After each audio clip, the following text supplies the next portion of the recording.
Om Sahana Vavato Sahanau Bhunakto Sahaviryankaravavahai Tejasvinavadhitamastu ma vidvishavahai. Om Shanti Shanti Shanti. Om Sadashivasamarambham Shankaracharya-madhyamam Asmadacharya-paryantam Vande Guru-paramparam Shruti-smriti-purananam Alayam Karunalayam Namami Bhagavad-pada Shankaram Lokashankaram Shankaram Shankaracharyam Keshavam Badarayanam Sutrabhashya Krito Vande Bhagavantav Punah Punaha Ishvaro Gururatmeti Murti Bheda Vibhagine Vyomavad Vyapta Dehaya Dakshinamurtaye Namaha Gugarastvandvakaro Vai Rukarastanivartakaha Andhakara Nirodhitvad Gururitya Vidhiyate. Om Shri Gurubhyo Namaha. Harihi Om.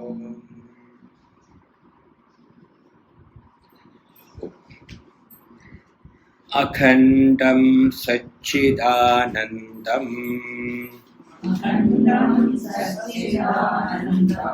Avang Manasa Gocharam Atmanamakhilādharam Ashraye Bhishta Siddhaye Artatopyadvayanandan Atitadvaita bhanataha Gurunaradhya Vedanta Saram Vakshye Yatamathi.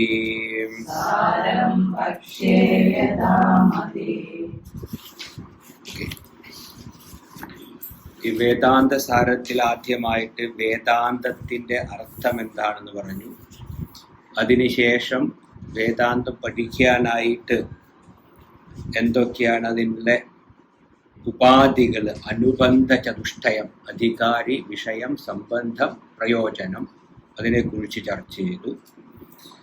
അങ്ങനെയുള്ള ഒരു അധികാരി ആരെ സമീപിക്കണമെന്ന് ചോദിച്ചപ്പോൾ ഉത്തമനായിട്ടുള്ള ഒരു ഗുരുവിനെ സമീപിക്കണം. ഗുരുപസക്തിയും നമ്മൾ കണ്ടു. ഗുരു ഉപസക്തി എന്ന് പറഞ്ഞാൽ ദീപ്തശിഖാവത്ത് ജലരാശിം ഇവ. എങ്ങനെയാണോ തലയിൽ തീ പിടിച്ചു കഴിഞ്ഞാൽ നമ്മൾ മറ്റൊന്നും ആലോചിക്കുന്നില്ല, എത്രയും പെട്ടെന്നെ തലയിലെ തീ കെടുത്തണം. അതിനുള്ള ഉപാധി എങ്ങനത്തെ വെള്ളമായാലും കുഴപ്പമില്ല. അതാണ് ദീപ്തശിഖാവത്ത് ജലരാശിം ഇവ എന്ന് പറഞ്ഞു. നല്ലതുപോലെ കത്തിക്കൊണ്ടിരിക്കുന്ന മുടിയെ നമ്മൾ അണയ്ക്കാനായിട്ട് എത്രയും പെട്ടെന്ന് പരിശ്രമിക്കുന്നത് എപ്രകാരമാണോ അതുപോലൊരു വ്യഗ്രത വേണമെന്ന് പറയുന്നത്. അല്ലാതെ ചെറിയ വ്യഗ്രത ഉണ്ടായിട്ട് കാര്യമില്ല. ഇത് കിട്ടിയേ എനിക്ക് മതിയാവൂ. ഇതല്ലാതെ മറ്റൊന്നുകൊണ്ടും എന്താ പറയുക, നചികേതസ് പറഞ്ഞ പോലെ സ്വഭാവോ മർത്യസ്യ യതന്ത കൈതത് സർവേന്ദ്രിയാണാം ജരയന്തി തേജഃ ഷോ അഭാവഃ. ഈ കാണുന്ന വിഷയങ്ങളെല്ലാം നമ്മൾ സമ്പാദിച്ചു കഴിഞ്ഞാൽ ഇതെല്ലാം നാളെ ഇല്ലാതാവുന്നതാണ്. ഇതൊന്നും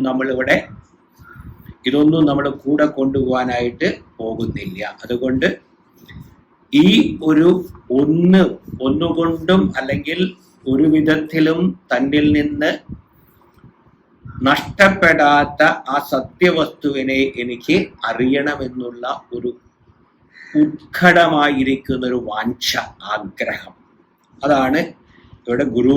അങ്ങനെയുള്ളവനെയാണ് ശിഷ്യൻ എന്ന് പറയുന്നത്. അങ്ങനെയുള്ള ശിഷ്യൻ ഗുരുവിനെ സമീപിച്ചു കഴിഞ്ഞാൽ അങ്ങനെ ഗുരു എന്ത് ചെയ്യും? എന്താണ് ഈ പ്രപഞ്ചം? ഈ പ്രപഞ്ചം എന്ന് പറഞ്ഞാൽ എന്താ?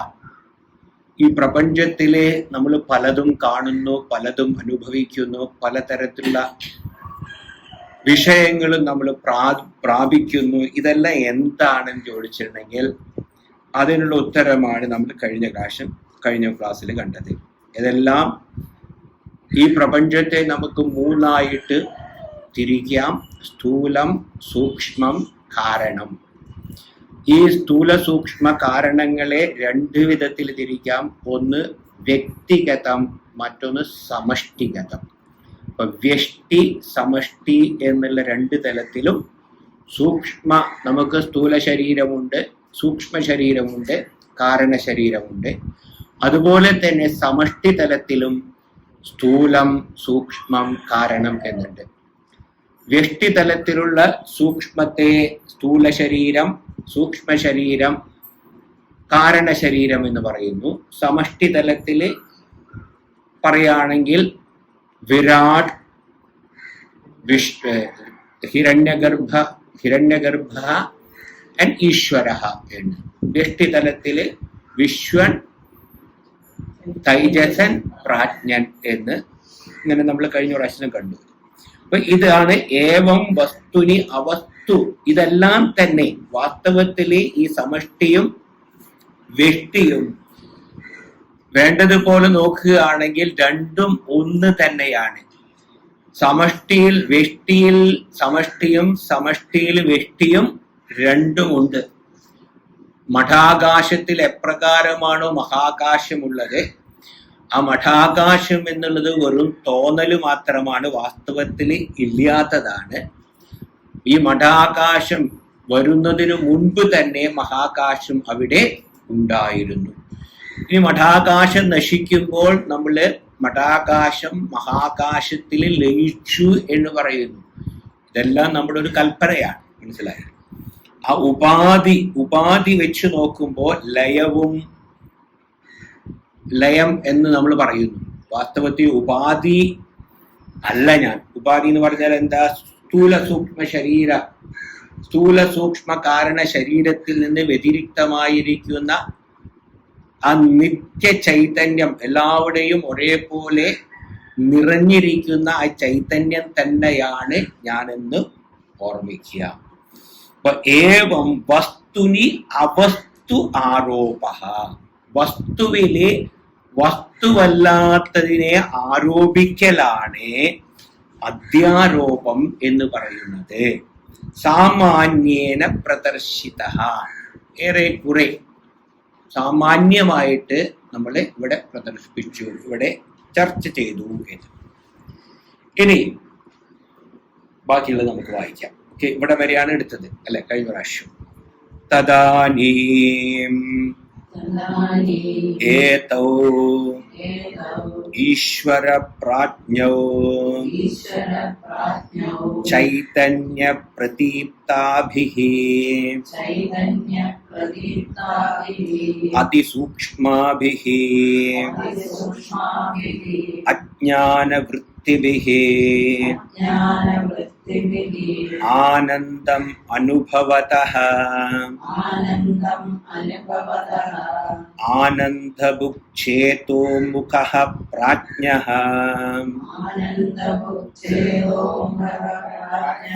ഇതി ശ്രുതേഃ സുഖം അഹം അവാപ്സം ന കിഞ്ചിത് അവേദിഷം ഇതി ഉത്ഥിതസ്യ പരാമർശ ഉപപത്തേശ്ച. ഇനി ഈ തൈജസ്, ഈ പ്രാജ്ഞനും ഈശ്വരനും വ്യഷ്ടിയിൽ നോക്കുമ്പോ പ്രാജ്ഞൻ എന്ന് പറയുന്നു, സമഷ്ടിയിലാവുമ്പോൾ ഈശ്വരൻ എന്ന് പറയുന്നു. താനും ഏതോ ഈശ്വര പ്രാജ്ഞവും, ഈ ഈശ്വരനെയും പ്രാജ്ഞനെയും നമ്മൾ എടുത്തു കഴിഞ്ഞാൽ ചൈതന്യ പ്രതീപ്താദിഭിഹി അതിസൂക്ഷ്മാഭിഹി അജ്ഞാനവൃത്തിഭിഹി ആനന്ദം അനുഭവതഃ. പ്രാജ്ഞൻ നമ്മള് വിശ്വനിൽ നിന്നും തൈജസ്സിനിൽ നിന്നും വിശ്വനെയും തൈജസ്സിനെയും മാറ്റി പ്രാജ്ഞനിൽ ലയിക്കുമ്പോൾ അവിടെ എന്താ നമ്മുടെ അനുഭവം എന്ന് ചോദിച്ചാൽ ഇവിടെ പറയാണ്, ഈശ്വരനെ കുറിച്ച് നമുക്ക് ചിന്തിക്കേണ്ട ആവശ്യമില്ല. ഇവിടെ നമ്മെ ഈശ്വര പ്രാജ്ഞവും എന്ന് പറയാൻ കാരണം എന്ന് ചോദിച്ചാൽ രണ്ടും ഒന്ന് തന്നെയാണ്. ഏതൊരു ചൈതന്യമാണോ പ്രാജ്ഞനില് ഉപലബ്ധമാകുന്നത്, അതേ ചൈതന്യം തന്നെയാണ് ഈശ്വരനിലും ഉപലബ്ധമാകുന്നത്. ഉപാധിയിൽ വ്യത്യാസമുണ്ട്, പക്ഷേ ഉപഹിതം എന്ന് പറഞ്ഞാൽ ഉപാധിയിൽ ഉള്ളതിന് വ്യത്യാസമില്ല. ഒരു തുള്ളി ജലത്തിലും സമുദ്രത്തിനും തമ്മിൽ എന്താ വ്യത്യാസം? സമുദ്രത്തിൽ പോയി ഒരു തുള്ളി ഇങ്ങനെ നമ്മൾ കൈ മുക്കിയിട്ട് ഇങ്ങനെ വെള്ളം എടുത്തു, അപ്പോൾ ഈ കൈയുടെ വിരലിന്റെ അറ്റത്ത് ഒരു തുള്ളി വെള്ളം ഇങ്ങനെ സമുദ്രത്തിലേക്ക് പോവാനായിട്ട് നോക്കിക്കുക. ആ തുള്ളി ജലത്തിനും സമുദ്രത്തിനും തമ്മിൽ എന്താ വ്യത്യാസം? ഒന്നൊരു തുള്ളിയാണ്, മറ്റൊന്ന് മഹാതുള്ളി. ആ മഹാതുള്ളിക്കും ഒരു തുള്ളിക്കും വാസ്തവത്തില് ഇൻ എസെൻഷ്യൽ അതിന്റെ യഥാർത്ഥ സ്വരൂപത്തിന് ഒരു വ്യത്യാസവും ഇല്ല എന്ന്. അത് തന്നെയാണ് ഇത് എന്നുള്ളത്. അതുപോലെ ഈ പ്രാജ്ഞൻ എന്നുള്ള ഈ കാരണശരീരത്തിൽ ഉപലബ്ധമാകുന്ന ചൈതന്യത്തിന് നമ്മൾ പറയുന്ന പേരാണ് പ്രാജ്ഞൻ. ആ പ്രാജ്ഞനും സമഷ്ടി കാരണ ശരീരത്തിൽ ഉപലബ്ധമാകുന്ന ചൈതന്യത്തെയാണ് ഈശ്വരൻ എന്ന് നമ്മൾ പറയുന്നത്. ഈ പ്രാജ്ഞനും ഈശ്വരനുമായിട്ട് വാസ്തവത്തിൽ യാതൊരു വ്യത്യാസവും ഇല്ല എന്ന്. ഇനി എന്താണ് സമഷ്ടിക്കും വ്യഷ്ടിക്കും തമ്മിലുള്ള വ്യത്യാസം എന്ന് ചോദിച്ചിട്ടുണ്ടെങ്കിൽ, സമഷ്ടിക്ക് മായയാകുന്ന ഉപാധിയാണ്, വ്യഷ്ടിക്ക് അജ്ഞാനമാകുന്ന ഉപാധി. നമ്മൾ പിന്നീട് കാണാൻ പോകുന്നുണ്ട്. അപ്പൊ അതുകൊണ്ട് അജ്ഞാനം ഉള്ളത് കൊണ്ട് നമ്മുടെ വിചാരമെല്ലാം നാം ഈ സ്ഥൂല ശരീരമാണ്, ഇതങ്ങോട്ട് പോയി കഴിഞ്ഞാൽ ഞാൻ പോയി എന്ന്.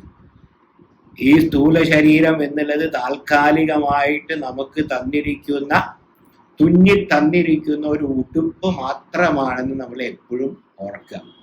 ആ ഉടുപ്പിന് ചില സമയത്ത് ചില കണ്ടം വെക്കേണ്ടി വരും.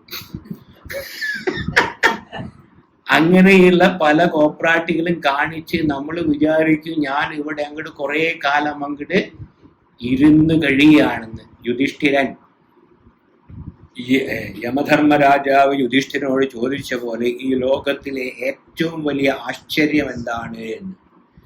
ഏറ്റവും വലിയ ആശ്ചര്യം എന്ന് പറഞ്ഞാൽ ജനങ്ങളെല്ലാം വിചാരിക്കുകയാണ് ഞാനിവിടെ സ്ഥിരമായിട്ടുണ്ടാവും, ഞാൻ സമ്പാദിച്ചതും എൻ്റെ മക്കളും എൻ്റെ ബന്ധുക്കളും എല്ലാം ഇവിടെ എത്ര കാലം കഴിയുന്നുവോ അത്രയും കാലം നമ്മൾ കൂടിയല്ല പിറക്കുന്ന നേരത്ത്, കൂടിയല്ല മരിക്കുന്ന നേരത്ത്, മധ്യ ഇങ്ങനെ കാണുന്ന നേരത്ത് മത്സരിക്കുന്നതെന്തിനു നാം വൃഥ.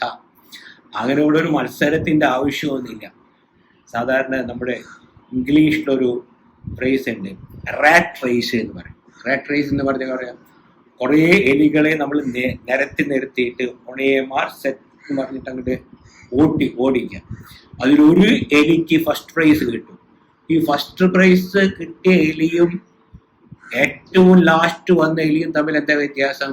2 എലി തന്നെ.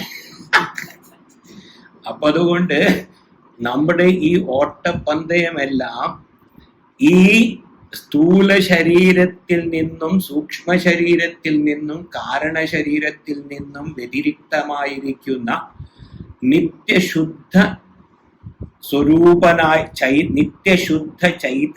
നിത്യശുദ്ധ ബുദ്ധ ചൈതന്യമാണ് എന്ന് അറിയുന്നതിന് പരിശ്രമിക്കുന്നില്ലെങ്കിൽ മറ്റുള്ള പരിശ്രമങ്ങളെല്ലാം റാറ്റ് റേസ് പോലെയാണെന്ന് പറയും. മനസ്സിലായില്ലേ? നമ്മളിങ്ങനെ പോകുന്നു, കുറെ കഴിയുമ്പോൾ മരിക്കുന്നു, വീണ്ടും ഒരു ശരീരം കിട്ടുന്നു, അതിലും ഇതുപോലെ തന്നെ ഇങ്ങനെ നടക്കുന്നു. ഇനി ഈ ഒരു അറിവുണ്ടായിട്ട് നമുക്ക് ശരീരം കിട്ടുകയാണെങ്കിലോ, ഇനി ഒരാൾ പറയാണ് എനിക്ക് ജീവിച്ചതൊന്നും പോരെ സ്വാമി, കുറേയും കൂടി ശരീരങ്ങളൊക്കെ വേണം എന്ന് പറയുകയാണെങ്കിൽ എടുക്കണം. അന്നേരം ഇങ്ങനെയുള്ളതൊക്കെ കേൾക്ക ഒരു താല്പര്യം അതുകൊണ്ട് വരിക. മനസ്സിലായില്ലേ? അപ്പൊ അങ്ങനെ വരികയാണെങ്കിൽ അങ്ങനെ ആ താല്പര്യം ഉള്ളത് തന്നെ എന്തോ ഒരു പൂർവ്വജന്മത്തിന്റെ സുഹൃതമാണ്. മനസ്സിലായി? അല്ലെങ്കിൽ ഇത് കേൾക്കുമ്പോ ഇതൊക്കെ എന്തിനാ കേൾക്കുന്നത്? ആ നേരം പോയി വല്ല ഡിസ്കോ ഡാൻസ് അല്ലെങ്കിൽ റാപ്പ് മ്യൂസിക് ഇപ്പൊ ഒരു പുതിയതാണ്, ഇപ്പൊ വേടം വന്നോട് ഇത് വേടനെ ഇത്രയും പോപ്പുലറാക്കാൻ വേറെ എന്തെങ്കിലും വേണം. ഈ ഒരാൾക്കും അറിയുണ്ടായിരുന്നില്ല ഇങ്ങനെ ഒരാളുണ്ടായിരുന്നത്. അപ്പൊ അതുപോലെ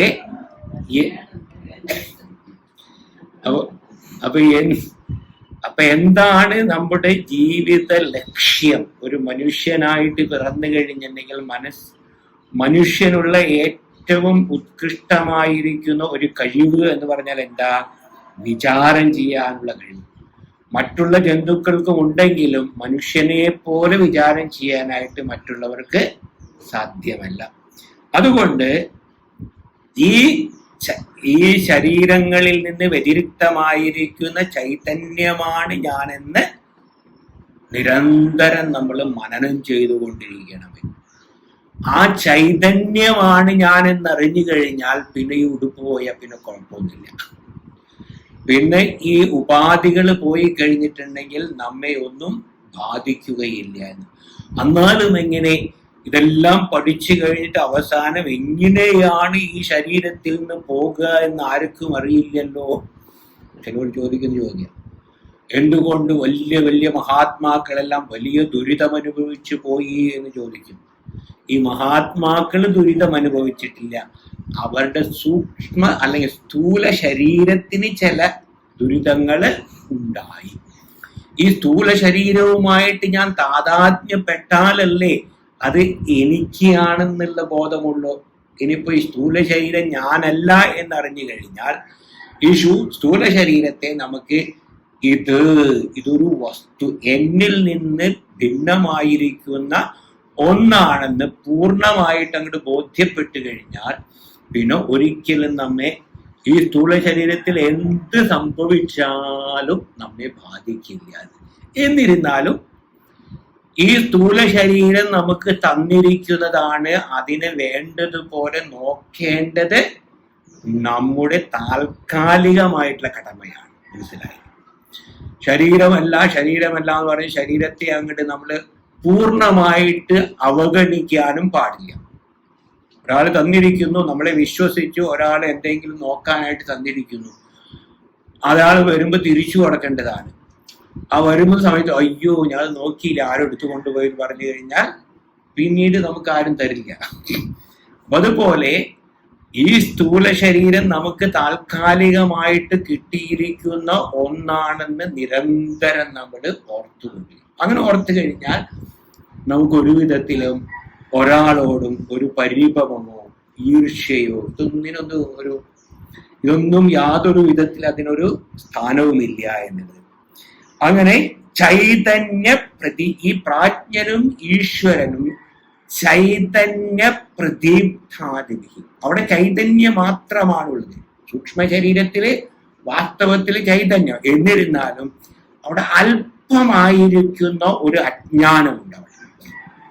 അതാണ് അതിസൂക്ഷ്മാഭിഹി അജ്ഞാനവൃത്തിഭിഹി, അതിസൂക്ഷ്മമായിരിക്കുന്ന അജ്ഞാനവൃത്തിയാല് ആനന്ദം അനുഭവതഃ, ആനന്ദം അനുഭവിക്കുന്നു. ആനന്ദത്തെ എങ്ങനെയാ ആനന്ദം അനുഭവിക്കുന്നത് അറിയാം. ആദ്യമായിട്ട് ഇവിടെ ശ്രുതിയെ ഉദ്ധരിക്കുകയാണ്. ആനന്ദഭുക് ചേതോമുഖ പ്രാജ്ഞഃ. ആനന്ദഭുക്, ആനന്ദഭുക്ക് എന്ന് പറഞ്ഞിട്ടുണ്ടെങ്കിൽ ആനന്ദ, അതെങ്ങനെ ഒരു ബുക്ക്, അങ്ങനെ ഒരു ബുക്ക് ആരോ പറഞ്ഞു ആനന്ദ ബുക്ക്, പല ബുക്കുകൾ, നോട്ട് ബുക്കൊക്കെ.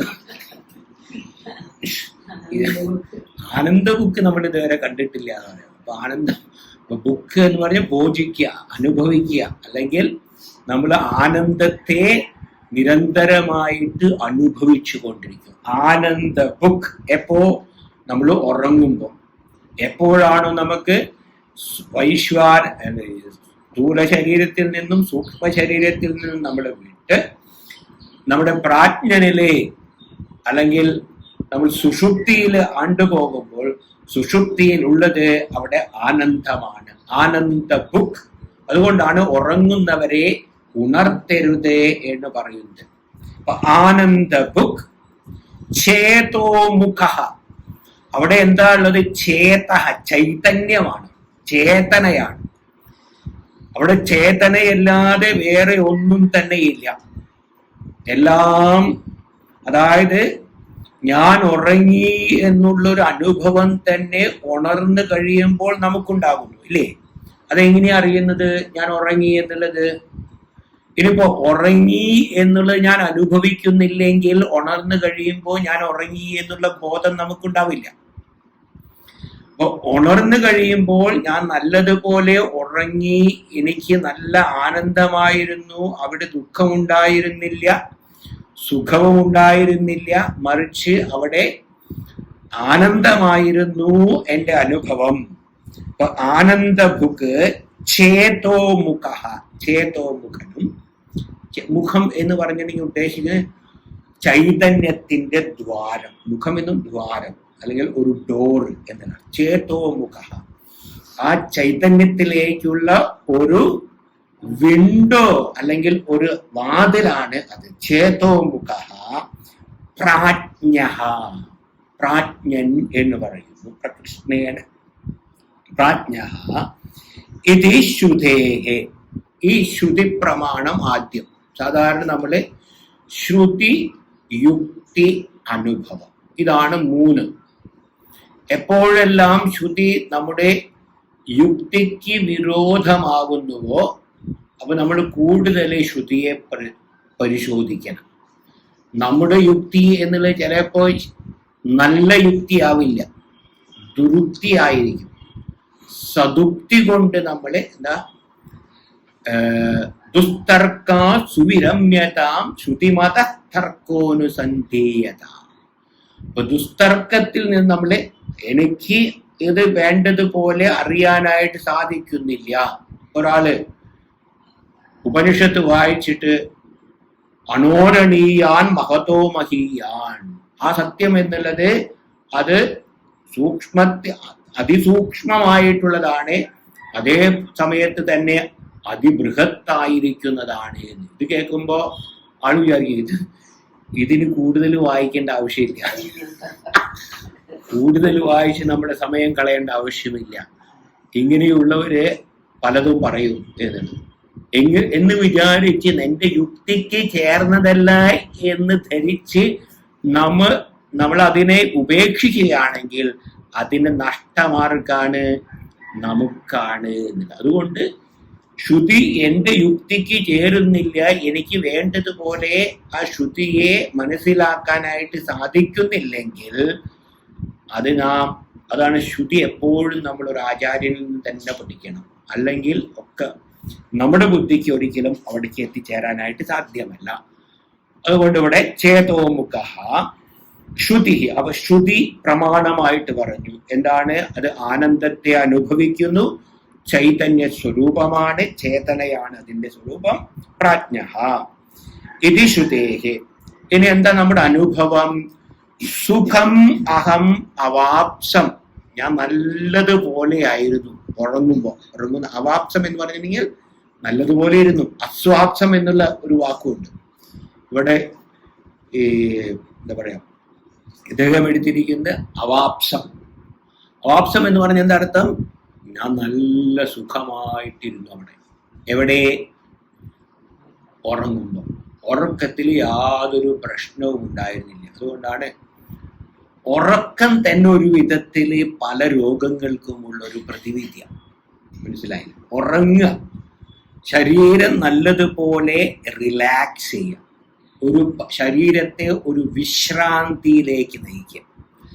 നമ്മൾ ശരീരത്തിൽ നിന്നും മനസ്സിൽ നിന്നെല്ലാം പോയി നമ്മിൽ തന്നെ ഇരിക്കുന്ന ഒരവസ്ഥ. അതാണ് ഏറെക്കുറെയെല്ലാം നമ്മുടെ ഉറക്കം. അതുകൊണ്ടാണ് ഈശ്വരൻ എല്ലാവർക്കും കുറേ സമയം ഉറക്കം അനുഗ്രഹിച്ച് തന്നിരിക്കുന്നത്. ഇനി ഉറക്കമില്ലാത്തൊരവസ്ഥ നോക്കൂ. ഉറക്കമുള്ളത് കൊണ്ട് തന്നെ കുറെ പ്രശ്നങ്ങൾ. ഇനി അത്രയും ആ ഒരു 8 മണിക്കൂറും കൂടി നമ്മൾ ഉണർന്നിരിക്കുകയാണെങ്കിൽ പ്രശ്നങ്ങളെ കൊണ്ട് പ്രശ്നങ്ങളായിരിക്കുമെന്ന്. അതുകൊണ്ട് ഭഗവാൻ അറിഞ്ഞുകൊണ്ട് തന്നെ, അല്ലയോ ജീവന്മാരെ, നിങ്ങളെല്ലാം കുറേ നേരം ഉറങ്ങുമ്പോൾ നിങ്ങൾക്ക് കുറച്ചൊരു ഉഷാറ് വരും. അപ്പൊ നാളെ വീണ്ടും നമുക്ക് കൂടുതൽ ഊർജ്ജസ്വലമായിട്ട് പ്രവർത്തിക്കാനായിട്ട് നമുക്ക് സാധിക്കും എന്ന് പറഞ്ഞുകൊണ്ട് എല്ലാവർക്കും ഉറക്കം സമ്മാനമായിട്ട് തന്നെ. ഉറക്കം എന്നുള്ളതാണ് ഭഗവാന്റെ ഏറ്റവും വലിയ പ്രസാദം. ഇനി ഉറക്കമില്ല, വേറെ എന്തെങ്കിലും പ്രസാദമൊക്കെ ആണെങ്കിൽ അതൊക്കെ കുറച്ച് കഴിഞ്ഞപ്പോൾ ഉറക്കമാണ് ഭഗവാന്റെ പ്രസാദം, അല്ലെങ്കിൽ ഭഗവാന്റെ അനുഗ്രഹം എന്ന് പറഞ്ഞാൽ കേടനട്ട എന്ന് പറഞ്ഞിട്ട് ഉറങ്ങണം. അതുപോലെ എഴുന്നേൽക്കുന്ന സമയത്ത് എഴുന്നേറ്റ് കഴിഞ്ഞിട്ടുണ്ടെങ്കിൽ ക്ഷീണം അല്ലെങ്കിൽ വലിയൊരു വല്ലായ്മ ഇതൊന്നുമില്ലാതെ നല്ല ഊർജ്ജസ്വലനായിട്ട് എനിക്ക് ഉണരാനും കഴിഞ്ഞു കഴിഞ്ഞാൽ ഇതാണ് ഭഗവാന്റെ ഏറ്റവും വലിയ പ്രസാദം. അതൊക്കെ കഴിഞ്ഞിട്ടുള്ളൂ നമ്മുടെ ആധ്യാത്മിക ജ്ഞാനമൊക്കെ. ഓക്കെ, അതുകൊണ്ട് ആനന്ദമുഖ സുഖം അഹം ഇത് ശ്രുതേഹേ സുഖം അഹം അവാപ്സം. പിന്നെ എന്തായിരുന്നു അവിടുത്തെ എൻ്റെ അനുഭവം?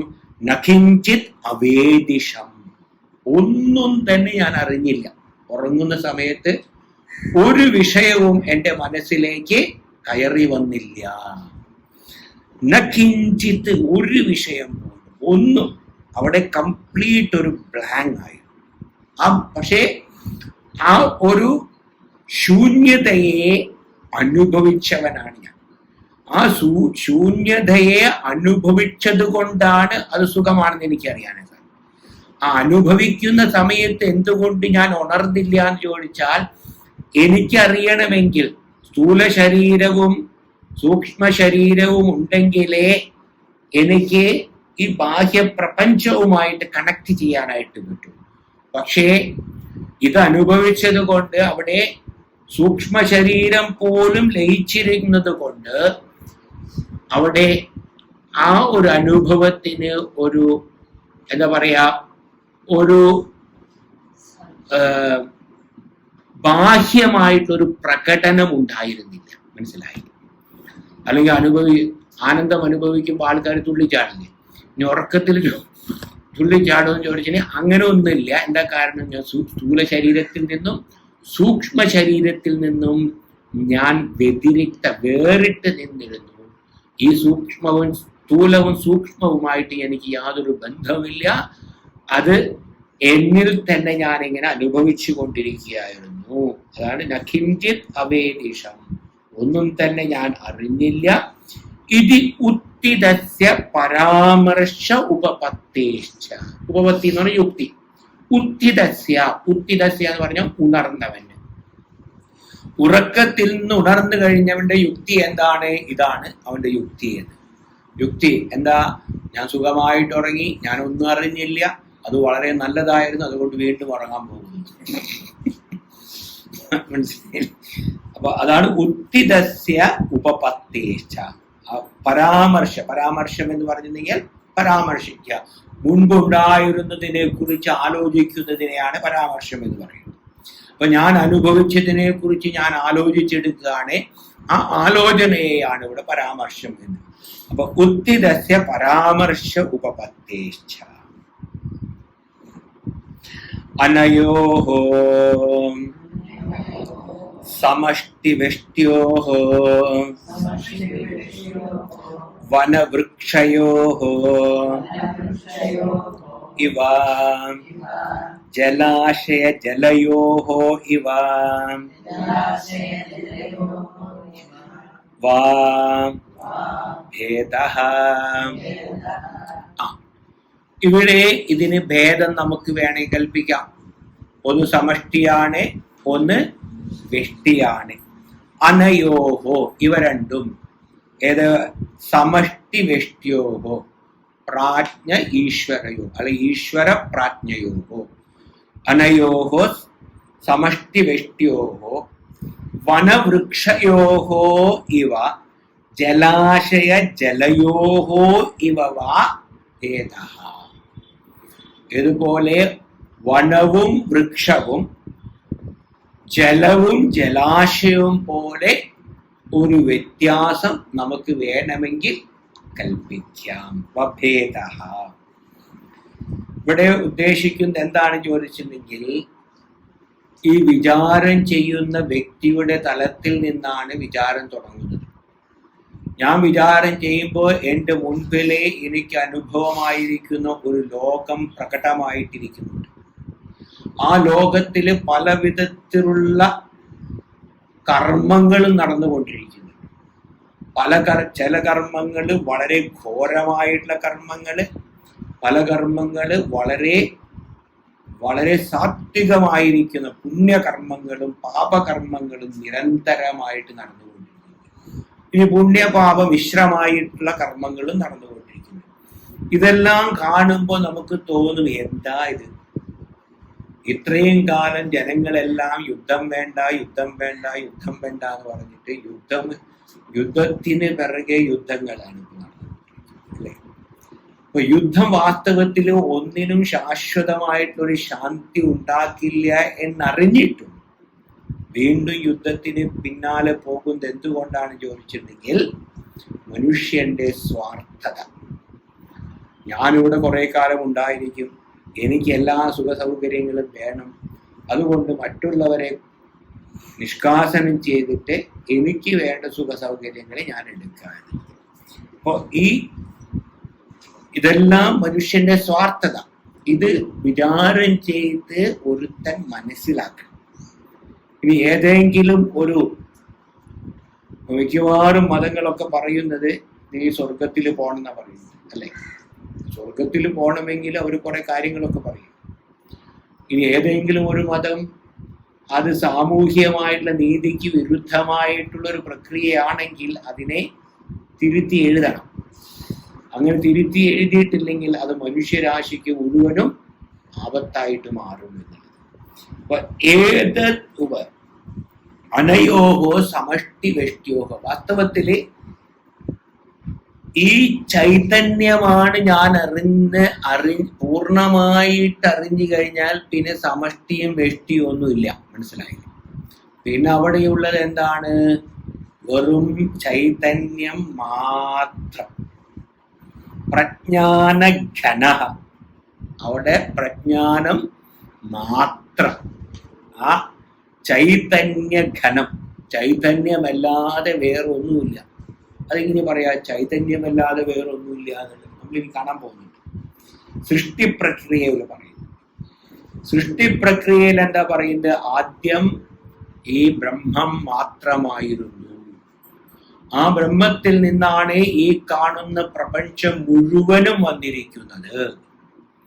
അപ്പൊ ഈ പ്രപഞ്ചം എന്നുള്ളത് ഞാൻ കഴിഞ്ഞ പ്രാവശ്യം ഇതേ സംഗതി പറഞ്ഞു, എന്നാലും ഒന്നും കൂടി ആവർത്തിക്കുകയാണ്. എത്ര പറഞ്ഞാലും ഇത് മനസ്സിലാവും. അല്ല, ഇതാണ് മനസ്സിലാക്കേണ്ടത്. ബാക്കിയുള്ളതെല്ലാം ഒരു കഥ, മനസ്സിലായി. അതുകൊണ്ട് ഇത് ആവർത്തിക്കുന്നു. ആവർത്തി അസകൃത് ഉപദേശ ബ്രഹ്മസൂത്രത്തിൽ അത് ആവർത്തിച്ച് എത്ര കാലം പറഞ്ഞാൽ, എത്ര പ്രാവശ്യം പറഞ്ഞാലാണോ അത് നമ്മുടെ ബുദ്ധിയിലേക്ക് അങ്ങോട്ട് കയറി ചെല്ലുന്നത് അത്രയും തവണ നമ്മൾ വിചാരം ചെയ്തും കേട്ടും പറഞ്ഞും അറിഞ്ഞും ഇരിക്കണമെന്നാണ്. അങ്ങനെ അപ്പൊ ഈ പ്രപഞ്ചത്തിന് മൊത്തം കാരണമായിരിക്കുന്നത് ബ്രഹ്മമാണ്. ആ ബ്രഹ്മത്തിൽ നിന്നാണ് ബ്രഹ്മം എന്നൊരു പേര് കൊടുത്തിരിക്കുന്നത്. അപ്പൊ ബ്രഹ്മം എന്നുള്ള വാക്കിന് അർത്ഥം എന്ന് പറഞ്ഞാൽ ഏറ്റവും വലുത് എന്നുള്ള അർത്ഥമാണ്, ബൃഹത്. അപ്പൊ അതുകൊണ്ട് ആ ബ്രഹ്മത്തിൽ നിന്നാണ് ഇതെല്ലാം വന്നിരിക്കുന്നത് എന്ന് പറഞ്ഞാൽ ബ്രഹ്മം കാരണമാണ്, ഈ വന്നിരിക്കുന്നതെല്ലാം കാര്യമാണ് എന്ന്. ഒരു നിയമം എന്താണെന്ന് ചോദിച്ചാൽ കാര്യത്തിനെ കാരണത്തെ ആശ്രയിക്കാതെ നിലനിൽപ്പില്ല. കാര്യത്തിന് കാരണത്തെ ആശ്രയിക്കാതെ നിലനിൽക്കാൻ സാധ്യമല്ല. അതുകൊണ്ട് കാര്യം വാസ്തവത്തില് കാരണം തന്നെയാണ്. അതുകൊണ്ട് കാര്യം വാസ്തവത്തില് കാരണം തന്നെയാണ്. പക്ഷെ ഇത് കാരണ രൂപത്തിലിരിക്കുമ്പോൾ നമ്മൾ ആ സത്യത്തെ പലതായിട്ട് നമ്മള് വിഭജിക്കും. ഈ വിഭജനത്തിൽ നിന്ന് വിഭജന ബുദ്ധിയോടുകൂടിയിരിക്കുമ്പോൾ, അജ്ഞാനമാകുന്ന ബുദ്ധിയോടുകൂടിയിരിക്കുമ്പോൾ ഇതെല്ലാം പലതാണെന്ന് നമുക്ക് തോന്നും. ഏതുപോലെ? സ്വർണവും ആഭരണവും പോലെ. വാസ്തവത്തില് ആഭരണങ്ങളെല്ലാം തന്നെ സ്വർണമാണ്. പക്ഷെ എന്നിരുന്നാലും കുറച്ച് ഡിസൈൻ മാറിക്കഴിഞ്ഞാൽ എനിക്ക് സ്വർണത്തിലൊന്നല്ല, വേറെ ഡിസൈൻ, വേറൊരു തരത്തിലുള്ള ചെയ്യാൻ വേണം, കമ്മല് വേണം, വള വേണം എന്നൊക്കെ പറഞ്ഞു കഴിഞ്ഞിട്ടുണ്ടെങ്കിൽ അതേ ഡിസൈൻ തന്നെ നോക്കി നമ്മള് കടകളെല്ലാം കയറി ഇറങ്ങി അവസാനം എവിടെയും ഇല്ലാതാവും, നിരാശയായിട്ട് മടങ്ങും. വാസ്തവത്തിൽ എല്ലാ വളയിലും എല്ലാ കമ്മലിലും എന്തായിരിക്കുന്നത്? സ്വർണം മാത്രം. കനകൈക മഹാബുദ്ധി, ഏകമാകുന്ന കനകം മാത്രമാണ് എന്നുള്ള മഹാബുദ്ധി. ആ ബുദ്ധി വരുന്നത് വരെ നമ്മൾ വിചാരം ചെയ്യണം. ഇവിടെയും ഈ കാണുന്ന വ്യത്യസ്ത നാമരൂപങ്ങളിലിരിക്കുന്ന ഈ പ്രപഞ്ചത്തിന്റെ ഉള്ളിൽ എല്ലാവിടെയും നിറഞ്ഞിരിക്കുന്നത് ഈ ചൈതന്യമാണ് എന്ന് നിരന്തരം ആലോചിച്ചുറയ്ക്കണം. അങ്ങനെ വരുമ്പോ നമുക്ക് ഒന്നിലും ഒരു വ്യത്യാസം തോന്നുന്നില്ല, എല്ലാം ഭഗവാൻ തന്നെ. ഇപ്പൊ അനയോഹോ ജലാശയ വനവൃക്ഷയോഹോ ഇവ ജലാശയ ജലയോഹോ ഇവ ഭേദാവ. സൂപ്പർഫിഷ്യലി ഭൗതികമായ തലത്തില് ഇവ രണ്ടും രണ്ടായിട്ടിരിക്കുന്നുണ്ടെങ്കിലും താത്വികമായിട്ട് നോക്കിക്കഴിഞ്ഞാൽ രണ്ടും ഒന്ന് തന്നെയാണ് എന്നുള്ളത്. ഇവിടെ ഒന്നെന്നുള്ളത് പറയുന്നില്ല, രണ്ടായിട്ടിരിക്കുന്നു. അനയോഹോ വ്യഷ്ടി സമഷ്ടിയോഹോ വനവൃക്ഷയോഹോ ഇവ ജലാശയ ജലയോഹോ ഇവ വ ഭേദഃ. ഇപ്രകാരം ഒരു ഭേദം ഉണ്ട്. ഏതദ് ഉപഹിതയോഹോ ഈശ്വര പ്രാജ്ഞയോഹോ അപി വനവൃക്ഷ അവച്ഛിന്ന ആകാശയോഹോ ഇവ ജലാശയ ജലഗത പ്രതിബിംബ ആകാശയോഹോ ഇവ വാ ഭേദഃ ഏഷ സർവേശ്വരഃ ഇത്യാദി ശ്രുതേഃ. ഏതദ് ഉപഹിതയോഃ ഈശ്വര പ്രാജ്ഞയോഃ അപി. ഏതത് ഈശ്വരപ്രാജ്ഞനാകുന്ന ഈ രണ്ട് ഉപാധികള് ഉപഹിതയോഹോ. ഉപഹിതം എന്ന് പറഞ്ഞാൽ എന്താ? ഉപാധിയിലും ഉള്ളതിന് ഉപഹിതം എന്ന് പറയും. ഉപാധിയിൽ ഉള്ളത് ഉപഹിതം. ആ ഉപാധിയിലുള്ള ഏതത് ഉപഹിതയോഹോ ഈശ്വര പ്രാജ്ഞ, ഈ ഉപാധിയോട് കൂടിയിരിക്കുന്ന ഈശ്വരനും പ്രാജ്ഞയും അഭി വനവൃക്ഷാവച്ഛിന്ന ആകാശയോഗം. വനം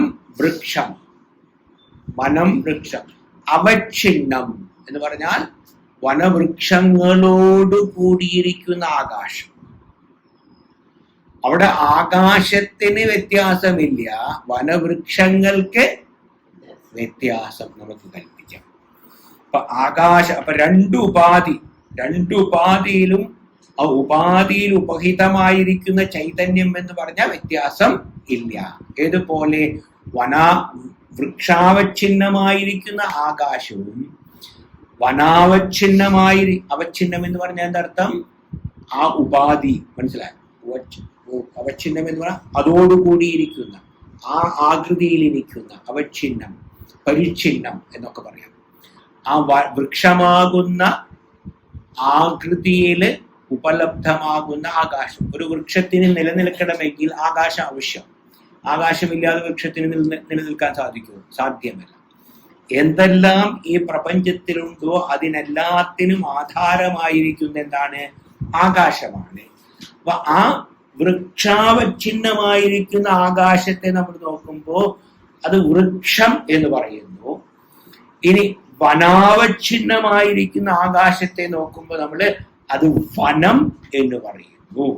അപ്പൊ ഏതത് ഉപഹിതയോഹോ ഈശ്വര പ്രാജ്ഞയോഹോ അഭി വനവൃക്ഷ അവച്ഛിന്ന ആകാശയോഹോ, വനവും വൃക്ഷവും അവച്ഛിന്നമായിരിക്കുന്ന ആകാശവും ഇവ അതുപോലെയോ, അല്ലെങ്കിൽ ജലാശയ ജലഗത പ്രതിബിംബ ആകാശയോ. ജലാശയം വലിയ ജലം, ജലഗത ആ ജലാശയത്തിലുള്ള ജലം, അതിലുള്ള പ്രതിബിംബ ആകാശ, അതില് പ്രതിബിംബിക്കുന്ന ആകാശം, ജലത്തില് പ്രതിബിംബിക്കുന്ന ആകാശം. ഇവ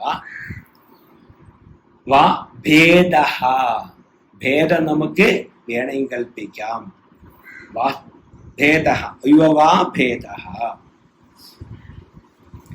ഏഷ സർവേശ്വരഃ ഇത്യാദി ശ്രുതേഹി.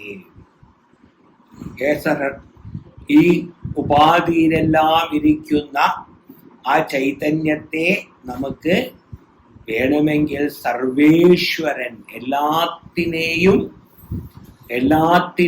ഭരിക്കുന്നവൻ. ഈശ്വരൻ എന്നുള്ള വാക്കിനർത്ഥം ഭരിക്കുന്നവൻ എന്ന്. എല്ലാത്തിനെയും തൻ്റെ ചൊൽപ്പടിക്ക് നിൽത്തുന്നവൻ. ഏഷ സർവേശ്വര, അതാണ് സർവേശ്വരൻ. അപ്പൊ രണ്ട് ആകാശത്തെ കുറിച്ചാണ് ഇവിടെ പറഞ്ഞിരിക്കുന്നത്. ഒന്ന് വൃക്ഷ വന അവച്ഛിന്നമായിരിക്കുന്ന ആകാശം, മറ്റൊന്ന് ജലാശയ ജലഗത പ്രതിബിംബ ആകാശം. ജലാശയത്തിൽ പ്രതിബിംബിക്കുന്ന ആകാശം, ജലാശയത്തിൽ പ്രതിബിംബിക്കുന്ന ആകാശവും വൃക്ഷാവച്ഛിന്നമായിരിക്കുന്ന ആകാശവും. ഇവിടെ പ്രതിബിംബ ആകാശം എന്ന് പറയാൻ കാരണം എന്താണെന്ന് ചോദിച്ചാൽ, എല്ലാവരുടെയും ഒരേപോലെ നിറഞ്ഞിരിക്കുന്ന ആ ചൈതന്യം നമ്മുടെ മനസ്സിലാണ് അത് പ്രതിബിംബിക്കുന്നത്. മനസ്സിലായി? മനസ്സിൽ പ്രതിബിംബിക്കുമ്പോൾ ഞാനെന്നുള്ള ബോധം നമുക്ക് ഉണ്ടാകുന്നു. ഈ ഞാനെന്നുള്ള ബോധം എവിടെയാണ് നമുക്കുള്ളത്? ഈ ശരീരത്തിൽ മാത്രം. വേറെ വല്ലതിലുണ്ടോ? ഇല്ല. ചിലർക്ക് ഉണ്ടാവാം. വേദാന്തം പഠിക്കുന്നവർക്ക് കൂടുതലായിട്ടുള്ളത് ശരീരത്തിലാണ്. മനസ്സിലായി? അപ്പൊ ശരീരത്തിൽ ഞാനെന്നുള്ള ആ ബോധം. ഇന്നലെ ഞാൻ കാറ് കൊണ്ട് പാർക്ക് ചെയ്തപ്പോൾ ഒരു കാറിന്റെ പിന്നിൽ ചെറുതായിട്ടൊന്ന് തട്ടി. ചെറുതായിട്ട്. ആ കാറിനൊന്നും പറ്റിയിട്ടില്ല. മനസ്സിലായി? അപ്പൊ അത് കണ്ടിട്ട് അതിന്റെ ഉടമസ്ഥൻ അങ്ങോട്ട് വലിയ രോക്ഷാകുലനായിട്ട് വന്നു. ഞാൻ എന്താ സംഗതി എന്ന് ചോദിച്ചു. എനിക്ക് തട്ടിയത് മനസ്സിലായില്ല. ഞാൻ പാർക്ക് ചെയ്യായിരുന്നു. പാർക്ക് ചെയ്യുമ്പോൾ ഇങ്ങനെ ഫ്രണ്ടിലേക്ക് എടുത്ത് ഇങ്ങനെ പാർക്ക് ചെയ്യുമ്പോൾ നമുക്കറിയില്ല, വളരെ സ്ലോയിലാണ് വണ്ടി. അപ്പോൾ തട്ടി, എവിടെ തട്ടി എന്ന് ചോദിച്ചപ്പോൾ അദ്ദേഹം വണ്ടി കുലുങ്ങി എന്ന് പറഞ്ഞു. അപ്പൊ ഞാൻ പറഞ്ഞു, ഭൂമി കുലുക്കുണ്ടായാലും കുലുങ്ങുന്നു, ഭൂമി കുലുക്കം അല്ല, അത് പുതിയ കാറാണ്. പുതിയ കാറിനും പഴയ കാറിനും ഭൂമി കുലുക്കത്തില് വ്യത്യാസമൊന്നുമില്ല. അപ്പോൾ ഞാൻ എന്നുള്ളത് ശരീരത്തില് മാത്രമല്ല കാറിലും ഉണ്ട് എന്നർത്ഥം. അപ്പൊ ആ ഒരു താതാത്മ്യം, ആ താതാത്മ്യം എങ്ങനെയാ വരുന്നത്? എന്റേതെന്നുള്ളതാണ്. ഞാൻ എന്റേതെന്നുള്ള ബുദ്ധിയാണ് ഈ താതാത്മ്യത്തിന് കാരണം. അപ്പൊ വാസ്തവത്തിൽ വിചാരം ചെയ്ത് എവിടേക്കാണ് നമ്മൾ പോകേണ്ടത്? യഥാർത്ഥ ഞാനിലേക്കും എന്റേതിനെ എല്ലാം ഉപേക്ഷിക്കാം. മനസ്സിലായില്ലേ? എന്റേത് എന്നുള്ളതിനെ ഉപേക്ഷിച്ച് ഞാൻ എന്നുള്ള യഥാർത്ഥ ബോധത്തിലേക്ക് നമ്മെ നയിക്കുന്നതായിരിക്കണം എല്ലാ വിചാരങ്ങളും. അതിന് വിപരീതമായിരിക്കുന്ന വിചാരങ്ങളെല്ലാം തന്നെ നമ്മെ കൂടുതൽ ഈ ഭൂമിയിലെ കെട്ടി വരിഞ്ഞ് ഇവിടെ തന്നെ വരും. പുനരഭിജനനം, പുനരഭിമരണം, പുനരഭിജനനി ജഠരേ ശയനം എന്ന് പറഞ്ഞതുപോലെ ഇങ്ങനെ വീണ്ടും ഇനി ജനിക്കാപ്പന്ത കുഴപ്പമൊന്നുമില്ലല്ലോ. ജനിച്ചു കഴിയുമ്പോഴല്ലേ, പിന്നെ ജനിച്ചു കഴിഞ്ഞു, നമ്മള് ജീവിച്ചുകൊണ്ടിരിക്കുകയാണ്. ജീവിതത്തിൽ ദുഃഖം, ഇനി ആർക്കാ സുഖമുള്ള ഒരാളെന്ന് പറഞ്ഞു തരൂ? മനസ്സിലായില്ലേ?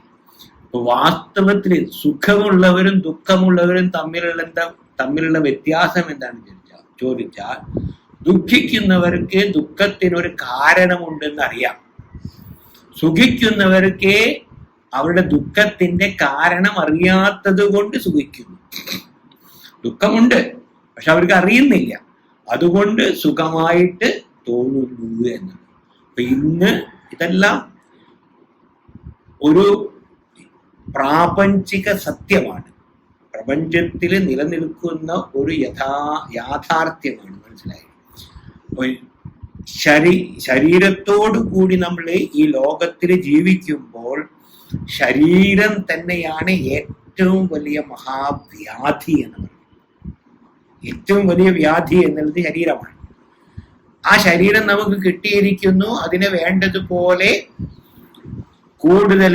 ഇപ്പോ ഒരു തോണി ഉണ്ടെങ്കിൽ ആ തോണി ഉപയോഗിച്ച് നമുക്ക് ഒരു നദിയുടെ ഒരു കരയിൽ നിന്ന് മറ്റൊരു കരയിലേക്ക് കടക്കാം. ഇനി കടക്കുന്ന സമയത്ത് തോണിയിൽ ഒരു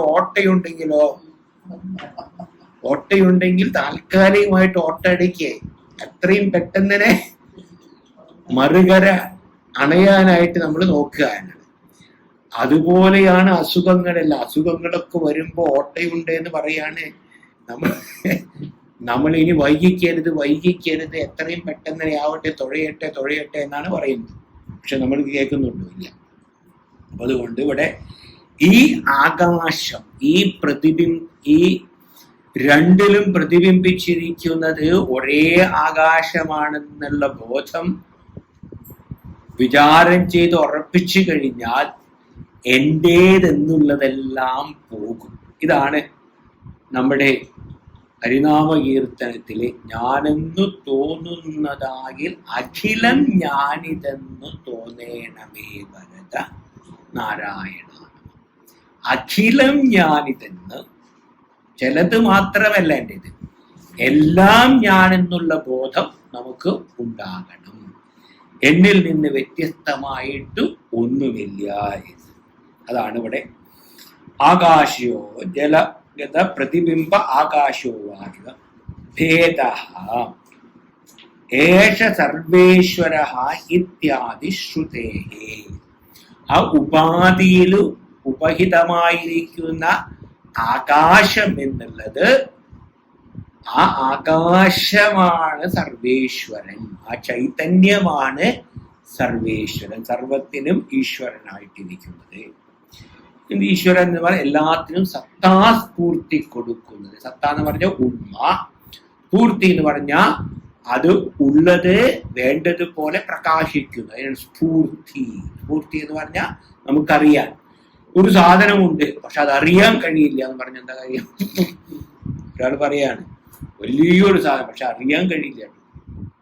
അപ്പൊ സത്തയും വേണം, സ്ഫൂർത്തിയും വേണം. അപ്പൊ സത്താസ്ഫൂർത്തി, നമ്മുടെ ഉണ്മയും നമുക്ക് അനുഭവിക്കാൻ കഴിയുന്നു, നമ്മുടെ സ്ഫൂർത്തിയും നമുക്ക് അനുഭവിക്കാനായിട്ട് കഴിയുന്നു. എന്ന് പറഞ്ഞാൽ ഞാൻ ചേതനവാനാണ് എന്നുള്ളതിനെ കുറിച്ച് ആർക്കും യാതൊരു വിധത്തിലുള്ള സംശയവും ഇല്ല.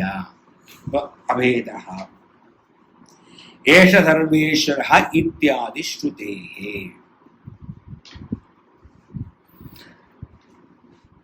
വനവൃക്ഷ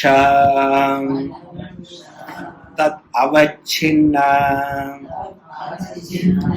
ആകാശയോഃ ജലാശയ ജലതദ്ഗത പ്രതിബിംബ ആകാശയോഃ വാ ആധാരഭൂത അനുപഹിത ആകാശവത്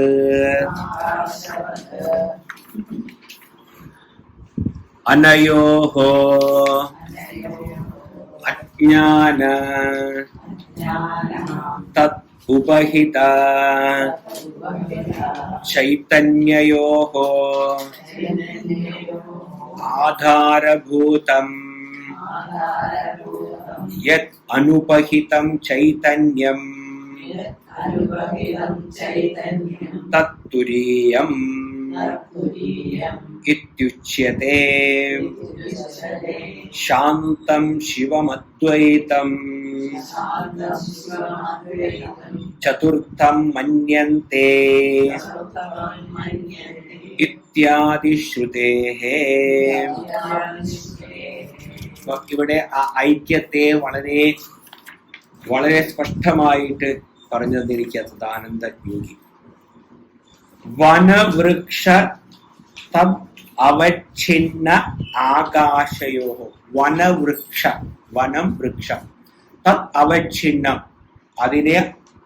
അതിനെ മൂടിയിരിക്കുന്ന, അവച്ഛിന്ന ആകാശയോഃ ആകാശവും, ജലാശയ ജലതദ്ഗത പ്രതിബിംബ ആകാശയോഃ ജലാശയവും ജലഗത പ്രതിബിംബ ആകാശവും ആധാരഭൂതം ഇതിനെല്ലാത്തിനും ആധാരമായിട്ടുണ്ട്. അതായത് വനത്തിനും വൃക്ഷത്തിനും വൃക്ഷാവച്ഛിന്നമായിരിക്കുന്ന ആകാശത്തിനും ജലത്തിനും ജലാശയത്തിനും ജലഗത പ്രതിബിംബമായിരിക്കുന്ന ജലത്തിൽ പ്രതിബിംബിച്ചിരിക്കുന്ന ആകാശത്തിനും ആധാരഭൂതം ഇതിനെല്ലാത്തിനും ആധാരമായിരിക്കുന്ന, അതേസമയം ഒന്നുമായിട്ട് യാതൊരു ബന്ധവുമില്ലാത്ത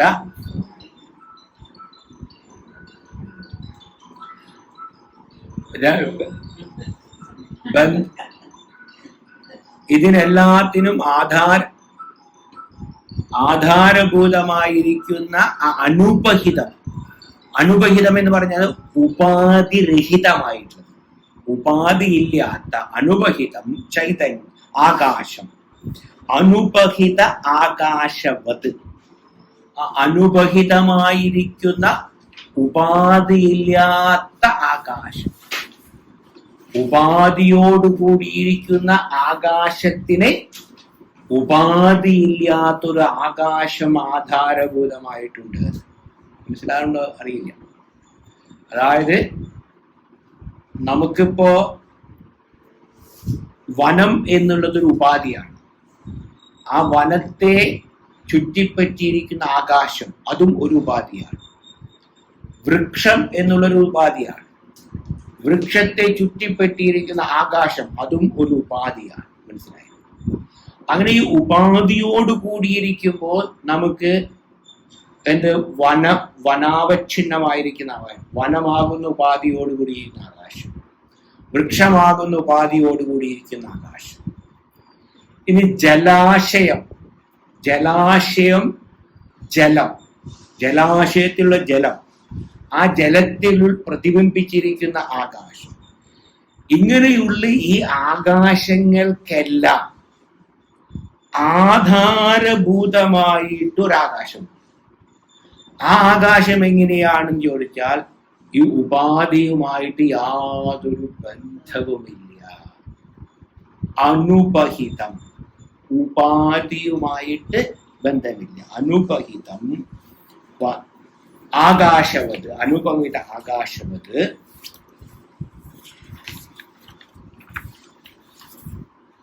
അനയോഹോ അജ്ഞാന തത് ഉപഹിത ചൈതന്യയോഹോ. അനയോഹോ, ഈ അജ്ഞാനം, അജ്ഞാനം എന്ന് പറഞ്ഞിട്ടുണ്ടെങ്കിൽ അജ്ഞാനമാണ് വാസ്തവത്തിലെ ജീവന്റെ ഉപാധി. ജീവന്റെ ഉപാധിയായിരിക്കുന്നത് അജ്ഞാനം. അജ്ഞാന ഒരു സമഷ്ടിയാണെങ്കിൽ അത് മായ ഉപാധി. അപ്പൊ അനയോഹോ അജ്ഞാന തത് ഉപഹിത ചൈതന്യയോഹോ.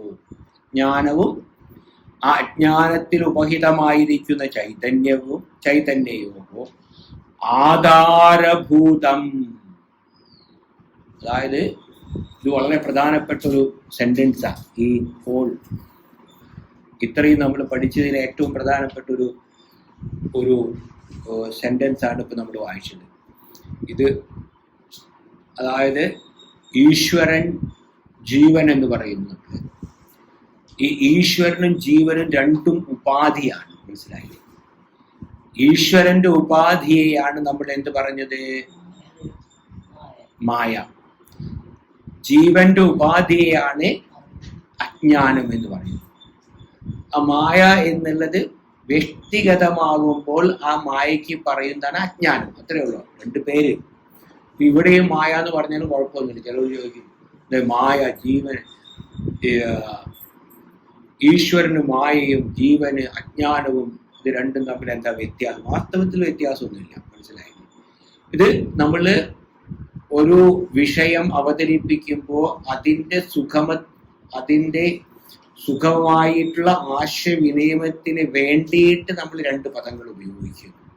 അല്ലെങ്കിൽ മായ ഉപാധിയോടുകൂടിയിരിക്കുന്ന ഈശ്വരൻ, മായ ഉപാധിയോടുകൂടിയിരിക്കുന്ന ഈശ്വരൻ എന്ന് പറയും, ജീവൻ എന്ന് പറയുമ്പോൾ ചിലപ്പോൾ ഒരു സംഗതി, ചിലപ്പോൾ ഒരു സംശയം വരാം.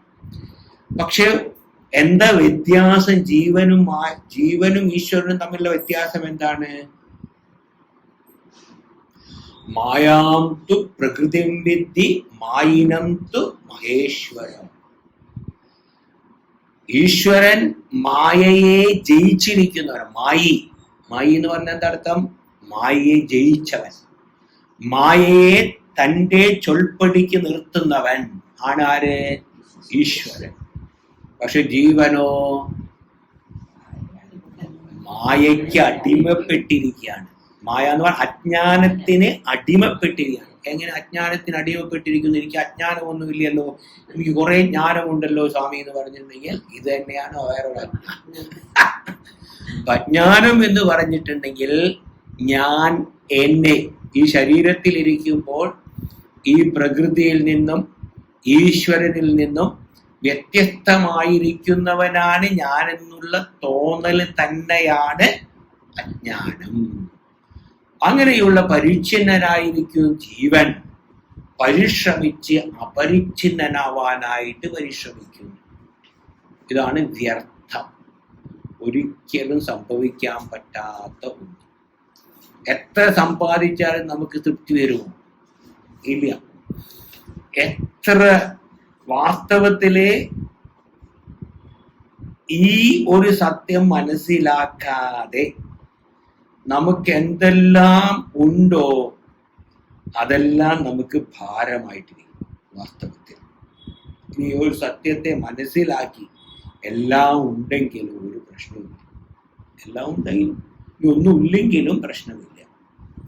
ഒന്നും ഒരു ഭാരമായിട്ടിരിക്കില്ല. എന്താ കാരണം? ഇവിടെ എൻ്റേതല്ലാതായിട്ട് ഒന്നുമില്ല. അതാണ് പലപ്പോഴും നിങ്ങളൊരു കഥ കേട്ടിട്ടുണ്ടായിരിക്കും. രമണാശ്രമത്തില് രമണ മഹർഷി ഇങ്ങനെ അവിടെ ഒരു ക്ഷേത്രമെല്ലാം ഉണ്ട്. ആ ക്ഷേത്രത്തിൽ ഒരു ഭണ്ഡാരമുണ്ട്. ആ ഭണ്ഡാരം ഒരു ദിവസം വന്ന് കള്ളൻ മോഷ്ടിച്ചു. കള്ളൻ മോഷ്ടിച്ചു കഴിഞ്ഞപ്പോൾ എല്ലാവരും പറഞ്ഞു പോയി കേസ് കൊടുക്കുന്നുണ്ട്. ഇനിയിപ്പോ കള്ളന്റെ കയ്യിലുള്ള പണവും എൻ്റെ പണമാണ്, ഭണ്ഡാരത്തിലുള്ള പണവും എൻ്റെയാണെന്ന് അറിഞ്ഞു കഴിഞ്ഞ് പിന്നെ എവിടെ കേസ് കൊടുക്കേണ്ട ആവശ്യം? ഇനിയിപ്പോ അത് കള്ളന്റെ പണമാണ്, ഇത് എൻ്റെ പണമാണെന്നൊക്കെ പറയുമ്പോൾ നമ്മൾ പോലീസിൽ പോകണം, കേസായി കൂട്ടായി എല്ലാം. ഇനിയിപ്പോ എല്ലാം എൻ്റെന്ന് അറിഞ്ഞു കഴിഞ്ഞാൽ ഒരു പ്രശ്നവുമില്ല. കള്ളന്റെ എല്ലാം അങ്ങനെ എല്ലാം അറിഞ്ഞു കഴിഞ്ഞിട്ടുണ്ടെങ്കിൽ അവിടെയാണ് പറയേണ്ടത് പിന്നെ ഒന്നും ഭാരമല്ല എന്ന് പറയാൻ കാരണം ആരെടുത്ത് കൊണ്ടുപോയാലും ആര് കൊണ്ടുവന്ന് വെച്ചാലും ഒരു പ്രശ്നവുമില്ല. പോയി കഴിഞ്ഞാലും പ്രശ്നമില്ല, വന്നാലും പ്രശ്നമില്ല. എല്ലാം ഈ ലോകത്തിൻ്റെ ഒരു മായ, ഇങ്ങനെ വന്ന് പോയിക്കൊണ്ടിരിക്കുന്ന ഒരു പ്രപഞ്ചം.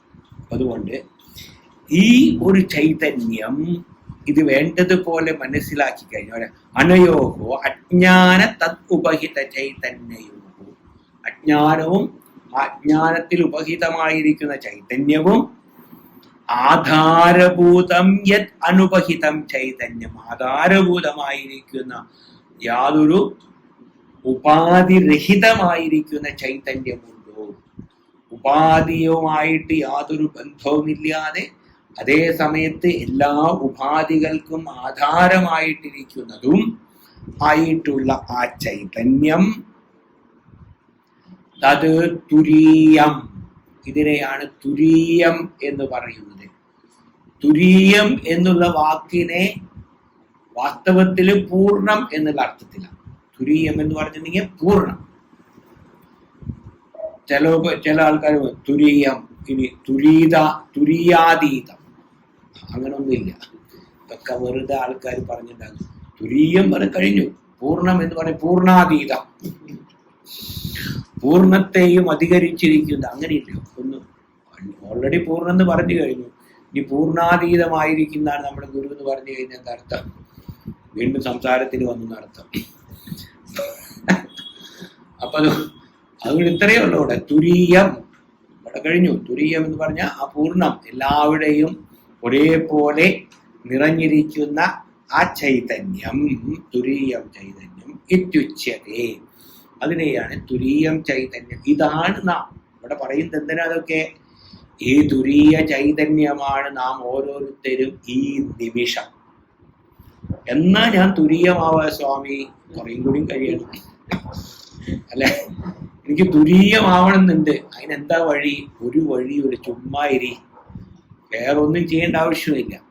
തുരീയമാവേണ്ട ആവശ്യമില്ല. തുരീയത്തിൽ നിന്ന് നമ്മൾ ഇറങ്ങി വന്നിരിക്കുക.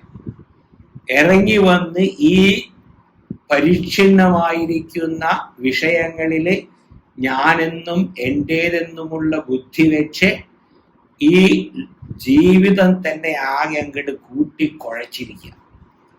അങ്ങനെയുള്ള കൂട്ടിക്കുഴച്ചിലിൽ നിന്ന് നമുക്ക് വിട്ട് പൂർണ്ണമായിട്ട് സ്വതന്ത്രമാവാനായിട്ട് സാധിക്കണം. അങ്ങനെ സ്വതന്ത്രമാവണമെങ്കിൽ നല്ല വൈരാഗ്യം തന്നെ വേണം. ആ വൈരാഗ്യം വേണമെങ്കിൽ വിചാരം തന്നെ വേണം. വിചാരം വേണ്ട വഴിയിൽ നടക്കണമെങ്കിൽ ശാസ്ത്ര ശ്രവണം തന്നെ വേണം. ശാസ്ത്ര ശ്രവണം വേണമെങ്കിൽ സമയം വേണ്ടതുപോലെ ചെലവഴിക്കണം. നമ്മൾ സമയമെല്ലാം ഈ മൊബൈലിലും മറ്റേലും ഒക്കെ ചെലവഴിക്കുമ്പോൾ ഇങ്ങനെ മൊബൈൽ ഫോൺ കയ്യിലുണ്ടായി കഴിഞ്ഞാൽ 2-3 മണിക്കൂർ എങ്ങനെയാ പോകുമെന്ന് അറിയില്ല എന്ന് ചിലർ പറയും. മൊബൈൽ ഒരു അഡിക്ഷനാണ്, വാസ്തവത്തിൽ അഡിക്ഷനാണ്. ഈ കഞ്ചാവിനേക്കാളൊക്കെ വലിയ അഡിക്ഷനാണ് ഈ മൊബൈൽ എന്നുള്ളത്. അത് സൂക്ഷിച്ച് ഉപയോഗിച്ചിട്ടില്ലെങ്കിൽ ഉപയോഗിക്കുന്നവനെ തന്നെ നശിപ്പിച്ച് കളയാം. അതുകൊണ്ട് സൂക്ഷിച്ച് വേണം. ഇത് മൊബൈൽ ഫോൺ വേണ്ട എന്ന് പറയാനായിട്ട് നമുക്ക് പറ്റില്ല. ഇന്നത്തെ കാലത്ത് വേണം. നമ്മൾ സമൂഹത്തിൽ ജീവിക്കുകയാണെങ്കിൽ വേണം. ഈ സമൂഹത്തിലൊന്നല്ല, ഞാൻ ഹിമാലയത്തില് ഗുഹയില വേണ്ട, അവിടെ തിരിഞ്ഞു കഴിഞ്ഞാൽ വേണ്ട, അവിടെ ആരുമായിട്ട് നമുക്ക് കോണ്ടാക്ട് വേണ്ട എന്ന് വിചാരിച്ചിട്ടുണ്ടെങ്കിൽ വേണ്ട. അപ്പൊ അതുകൊണ്ട് എന്തും നമുക്ക് നിയന്ത്രിതമായിട്ട് ഉപയോഗിച്ചു കഴിഞ്ഞാൽ അത് നമുക്ക് അനുഗ്രഹമായിരിക്കും. നിയന്ത്രണാതീതമായി കഴിഞ്ഞാൽ അത് നമുക്ക് ദോഷം ചെയ്യും എന്നുള്ളത്. അപ്പൊ വിചാരം ചെയ്യാനായിട്ട് സമയം നമുക്ക് ആവശ്യമാണ്. ആ സമയം ആർക്ക് കിട്ടും എന്ന് ചോദിച്ചിട്ടുണ്ടെങ്കിൽ ആർക്കാണ് നല്ല വൈരാഗ്യമുള്ളത്, ആർക്കാണ് ഇത് മാത്രമേ എൻ്റെ ജീവിത ലക്ഷ്യമായിട്ടുള്ളൂ, മറ്റൊന്നും തന്നെ ജീവിത ലക്ഷ്യമായിട്ടില്ല എന്ന് പൂർണ്ണ ബോധ്യമുള്ളത്, ചെറുതായിട്ടൊന്നുമില്ല, ശരിയായിട്ട് ഇത് തന്നെയാണെന്നുള്ള പൂർണ്ണ ബോധ്യം ഉണ്ടായി കഴിഞ്ഞാൽ പിന്നെ ബാക്കിയുള്ളതെല്ലാം സെക്കൻഡറി, ബാക്കിയുള്ളതെല്ലാം രണ്ടാം നിലയിൽ കിട്ടും. മനസ്സിലായി? ഇതാണ് നമ്മുടെ പ്രയോറിറ്റി. ആ പ്രയോറിറ്റി വരുന്നത് വരെ, ഈ ഒരു സംഗതി മുഖ്യമാവുന്നത് വരെ ബാക്കിയുള്ളതെല്ലാം ഈ മുഖ്യമായി കഴിഞ്ഞാൽ ബാക്കിയുള്ളതെല്ലാം അമുഖ്യമായിട്ട് മാറും. അതുവരെ നമ്മൾ അങ്ങോട്ട് ജാഗരൂകമായിട്ട് അങ്ങോട്ട് ഇരിക്കണമെന്ന് പറയുന്നു. അങ്ങനെ ഇരുന്നിട്ടില്ലെങ്കിൽ എന്താ സംഭവിക്കുക എന്ന് പറഞ്ഞാൽ, നമുക്ക് കുറെയെല്ലാം വിചാരം ചെയ്ത് കുറെ കഴിയുമ്പോൾ ആ വിചാരം വേണ്ട രീതിയിലായിട്ടില്ലെങ്കിൽ നമുക്ക് ദേഹത്തെ ചുറ്റിപ്പറ്റിയുള്ള വിഷയങ്ങളിലുമെല്ലാം ഒരു മമതയും മമാകാരവും എല്ലാം ഉണ്ടാവാം. അതുകൊണ്ട് ഇവിടെ പറയാണ് ആ ശുദ്ധ ചൈതന്യം, ഇതാണ് ശുദ്ധ ചൈതന്യം. മനസ്സിലായി? ശിവം ശാന്തം ശിവം അദ്വൈതം ചതുർത്ഥം മന്യന്തേ ആത്മാ ചതുർത്ഥം മന്യന്തേ. അവിടെ വരിക ചതുർത്ഥം മന്യന്തേ. ഇതാണ് ചതുർത്ഥം, ഇതാണ് നാലാമത്തേത്. നാലാമത്തേത് എന്ന് പറഞ്ഞാൽ എന്താ അർത്ഥം ഇവിടെ എന്ന് ചോദിച്ചിട്ടുണ്ടെങ്കിൽ, ആചാര്യസ്വാമികള് ഭാഷ്യം എഴുതുമ്പോൾ പറയുന്നതാണ്, അതായത് ഒരു കോയിനില് 4 കാലണകളുണ്ട് ഇല്ലേ? അപ്പൊ അത് 4 കൂടുമ്പോഴുള്ളതാണ് ചതുർത്ഥം. അല്ലാതെ കാല് എന്ന് പറഞ്ഞിട്ട് 4 കൂടുമ്പോ 1 അല്ലെങ്കിൽ 4 ഭാഗത്തായിട്ട്. അപ്പൊ അത് പൂർണ്ണം എന്നുള്ള അർത്ഥത്തിലാണ് ഇവിടെ ചൈതന്യം അല്ലെങ്കിൽ തുരീയം എന്നുള്ള വാക്ക് ഉപയോഗിച്ചിരിക്കും, ചതുർത്ഥം എന്നുള്ള വാക്ക് ഉപയോഗിക്കും. ചതുർത്ഥം. അപ്പൊ ശാന്തം എന്ന് പറഞ്ഞാൽ എന്താ അർത്ഥം? അവിടെ ഒരു വിധത്തിലുമുള്ള ചലനവുമില്ല. എല്ലാവിടെയും നിറഞ്ഞിരിക്കുന്ന എവിടേക്ക് പോകാൻ പറ്റുക? ആകാശം ഒരിക്കലും ചലിക്കുന്നില്ല. നമ്മൾ വിചാരിക്കും വായു ചലിക്കുമ്പോൾ ആകാശം ചലിക്കുന്നുണ്ട്. ആകാശത്തിന് ചലിക്കാൻ സാധ്യമല്ല. ആകാശം എല്ലാവിടെയും നിറഞ്ഞിരിക്കുന്നത് കൊണ്ട് അതിന് ചലനം ഇല്ല. ഇനി ആകാശത്തേക്കാൾ വ്യാപ്തിയുള്ളതാണ് ഈ ചൈതന്യത്തിൽ. അതെങ്ങനെ അറിയാം? ഈ ആകാശം എന്നുള്ള ബോധമുള്ളത് എനിക്കാണ്. മനസ്സിലായത്? എനിക്കാണ് ആകാശത്തെ കുറിച്ചുള്ള അറിവുള്ളത്. ആ എന്നിലാണ് ആകാശം ഉൾക്കൊള്ളുന്നത്. എന്നിൽ ആകാശം ഉൾക്കൊള്ളണമെങ്കിൽ എനിക്ക് ആകാശത്തേക്കാൾ കൂടുതൽ വ്യാപ്തി ഉണ്ടാവണം. 2 ലിറ്റർ കൊള്ളുന്ന ഒരു പാത്രത്തിൽ 3 ലിറ്റർ വെള്ളം ഒഴിച്ചു കഴിഞ്ഞാൽ 2 ലിറ്റർ പുറത്തു പോകും ഇല്ലേ? അതുപോലെ എന്നിൽ ഉൾക്കൊള്ളുന്നത് എനിക്ക് അറിയാനായിട്ട് പറ്റും. ആകാശത്തെ കുറിച്ച് ഞാൻ അറിയുന്നുണ്ടെങ്കിൽ ഞാൻ ആകാശത്തേക്കാൾ വ്യാപ്തിയുള്ളതാണ് എന്നുള്ളത് നിരന്തരം നമ്മൾ ആലോചിക്കണം. ആകാശം എന്നിലാണ്. അപ്പൊ ഞാൻ എവിടെയാണ്? ഞാൻ റൂമിലിരിക്കും സ്വാമി. ഞാൻ റൂമിലിരിക്കും. അപ്പൊ പോയി, ഞാൻ റൂമിൽ എന്ന് പറഞ്ഞ പോയി. മനസ്സിലായി? ഒന്നും മനസ്സിലായിട്ടില്ല എന്നർത്ഥം. അപ്പൊ ആ ഞാൻ എന്നുള്ളത് എവിടെയെന്ന് ചോദിച്ചാൽ ഞാൻ എല്ലാവിടെയും ഉണ്ട്. ഞാൻ എന്നുള്ളത് എല്ലാവിടെയും നിറഞ്ഞിരിക്കുന്നതാണ്. ആ ഞാനില്ലാത്ത സ്ഥലമില്ല. പ്രജ്ഞാനാംശു പ്രധാനൈ തിരചര നികര വ്യാഭിർ വ്യാപ്യലോകാന്ന. ആ പ്രജ്ഞാനമാകുന്ന ചൈതന്യത്തെ എല്ലാം വ്യാപിച്ചിരിക്കുക. അതല്ലാതെ വേറെ, അതില്ലാതെ വേറെ ഒന്നുമില്ല. മനസ്സിലായില്ല? അതുകൊണ്ട് ഇവിടെ പറയാണ് ചൈതന്യ ഈ മന്യ ചതുർത്ഥ അല്ല ഇത്യാദി ശ്രുതേ ശിവം ശാന്തം. ഈ ആകാശത്തെയും ഉൾക്കൊള്ളുന്നതാണ് ചൈതന്യം. അതുകൊണ്ട് അത് ശാന്തം തന്നെയാണ്. മനസ്സിലായി? വളരെ ശാന്തം. അതിന് ഒരു വിധത്തിലുള്ള ചലനവുമില്ല. ശാന്തം. ശിവം മംഗളം. ശിവം എന്ന് പറഞ്ഞാൽ മംഗളസ്വരൂപമായിരിക്കുന്നത് ശിവം. അദ്വൈതം, ഇതല്ലാതെ വേറെ ഒന്നും ഇല്ല. അദ്വൈതം.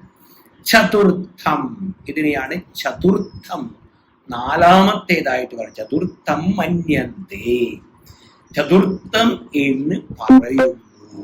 മന്യന്തേ ഇത്യാദി ശ്രുതേഹി. ഇങ്ങനെ ശ്രുതി പ്രമാണവും ഇതിനുണ്ട്. അപ്പൊ ആ ചൈതന്യം മാത്രം അനുപഹിതമായിരിക്കും ചൈതന്യമാണ് സത്യം. അതിന് തുരീയം എന്ന് പറയുന്നു. ആ തുരീയ ചൈതന്യത്തെ തന്നെയാണ് ഉപനിഷത്തുക്കളെ ചതുർത്ഥം മന്യന്തേ എന്ന് പറയുന്നത്, നാലാമത്തേതായിട്ട് പറയുന്നത്. നോക്കൂ, ഇത്യാദി ശ്രുതേ. ഇപ്പൊ നാലാമത്തേത് എന്നുള്ളതിന് മറ്റൊരു ഉദാഹരണം നോക്കൂ. ഇപ്പോ ജാഗ്രത് സ്വപ്ന സുഷുപ്തി എന്നുള്ളത് എന്നിലിങ്ങനെ വന്നുകൊണ്ടിരിക്കുക. മനസ്സിലായില്ലേ? ഇപ്പൊ ജാഗ്രത് സ്വപ്ന സുഷുപ്തികൾക്ക് വരാനും പോകാനുമായിട്ടൊരു ആധാരം ആവശ്യമാണ്. ആ ആധാരഭൂതമായിരിക്കുന്നതാണ് ചൈതന്യം. ചില ആൾക്കാർ വ്യാഖ്യാനിക്കും തുരീയം എന്നത് നാലാമത്തെ സ്റ്റേറ്റ് ആണ്. അങ്ങനെ ഒരു സ്റ്റേറ്റ് ഇല്ല. നാലാമത്തേതായിട്ടൊരു അനുഭവം നമുക്ക് ഇല്ല. മൂന്നനുഭവങ്ങൾ എന്നുള്ളത് വന്നു പോയിക്കൊണ്ടിരിക്കുന്നു. ഈ നാലാമത്തൊരു അനുഭവം എന്ന് പറഞ്ഞാൽ എന്നെ കുറിച്ചുള്ള അനുഭവം. ഞാൻ ഇതുവരെ എന്നെ അറിഞ്ഞിട്ടില്ല. ഞാൻ അറിഞ്ഞിരിക്കുന്നത് എന്നിൽ വന്നു പോകുന്ന ഈ ജാഗ്രത് സ്വപ്ന സുഷുപ്തികളെയാണ് ഞാൻ അറിഞ്ഞിരിക്കുന്നത്. ഈ ജാഗ്രത് സ്വപ്ന സുഷുപ്തികളെ നമ്മൾ മാറ്റി ഞാൻ യഥാർത്ഥ ഞാൻ എന്നുള്ളത് അറിയുന്നതിനെയാണ് തുരീയം എന്ന് പറയുന്നത്. ഇനി അതിനപ്പുറം എന്തെങ്കിലും ഉണ്ടോ? ഇല്ല. അതാണ് സാകാഷ്ട സപരാഗതി എന്ന്. അതാണ് ഏറ്റവും കാഷ്ട. അതിനേക്കാൾ വലുതായിട്ട് ഒന്നും തന്നെ ഇല്ല എന്ന്. അതാണ് ഇവിടെ ശുദ്ധ ചൈതന്യം. ഇതാണ് ഞാൻ. ഇതറിഞ്ഞു കഴിഞ്ഞ പിന്നെ ബാക്കിയൊന്നും വായിക്കേണ്ട ആവശ്യമില്ല. ഇത്രയും നമുക്ക് പൂർണ്ണമായിട്ട് ബോധ്യമായി കഴിഞ്ഞാൽ ഈ ഒരു സത്യം പൂർണ്ണമായിട്ട് നമ്മുടെ മനസ്സിലേക്ക് അങ്ങോട്ട് ഇഴുകി ചെന്നാൽ അതാണ് അവസാനം. ഇതം ഏവ തുരീയം ശുദ്ധ ചൈതന്യം അജ്ഞാനാദി തത് ഉപഹിത ചൈതന്യാഭ്യാം തപ്തായ പിണ്ഡവത് അവിവിക്തം സന്ന മഹാവാക്യസ്യ വാച്യം വിവിക്തം സത് ലക്ഷ്യം ഇതി ച ഉച്യത്തെ. ഇതം ഏവ തുരീയം ശുദ്ധ ഇതിനെയാണ് തുരീയം എന്നും ശുദ്ധ ചൈതന്യം എന്നും പറയുന്നത്. തുരീയം, അതുരീയത്തെ തന്നെയാണ് ശുദ്ധ ചൈതന്യം. ഈ ശുദ്ധ ചൈതന്യം അജ്ഞാനാദി തത് ഉപഹിത ചൈതന്യാഭ്യാം, അജ്ഞാനം അതുപഹിതമായിരിക്കുന്ന ചൈതന്യം ഇവയാലെല്ലാം കൂട്ടിക്കുഴച്ച് ഏതുപോലെ തപ്തായ പിണ്ഡവത്, നല്ലതുപോലെ പഴുത്തിരിക്കുന്ന ഒരു ഇരുമ്പിന്റെ കഷ്ണം. ആ പഴുത്തിരിക്കുന്ന ഇരുമ്പിന്റെ കഷ്ണത്തിലെ 10 അഗ്നിയെയും ഇരുമ്പിനെയും എപ്രകാരമാണോ നമുക്ക് വേർതിരിച്ചറിയാൻ സാധിക്കാത്തത്, അതുപോലെ ഈ ശുദ്ധ ചൈതന്യവും അതിൻ്റെ ഉപാധിയോടുകൂടിയിരിക്കുന്ന ചൈതന്യവും രണ്ടിനെയും കൂട്ടിക്കുഴച്ച് നമ്മൾ ഈ ലോകത്തിൽ വ്യവഹരിക്കുക. അങ്ങനെ വ്യവഹരിക്കുമ്പോഴാണ് ഞാനെന്നും എൻ്റേതെന്നുള്ളതെല്ലാം വരുന്നത്. തപ്തായ പിണ്ടവത് അവിവിക്തം. അവിവിക്തം എന്ന് പറഞ്ഞാൽ വ്യത്യാസം കൂടിച്ചേർന്നിരിക്കുന്നു. വിവിക്തം എന്ന് പറഞ്ഞാൽ വേർതിരിഞ്ഞിരിക്കുന്നത്. അവിവിക്തം എന്ന് പറഞ്ഞാൽ ഒരുമിച്ചിരിക്കുന്നത് എന്നാണ്. ഏതുപോലെ, ഏതെല്ലാം ഒരുമിച്ചിരിക്കുന്നു എന്ന് ചോദിച്ചാൽ ശുദ്ധ ചൈതന്യം അജ്ഞാനാദി തത് ഉപഹിത ചൈതന്യാഭ്യാം അവിവിക്തം.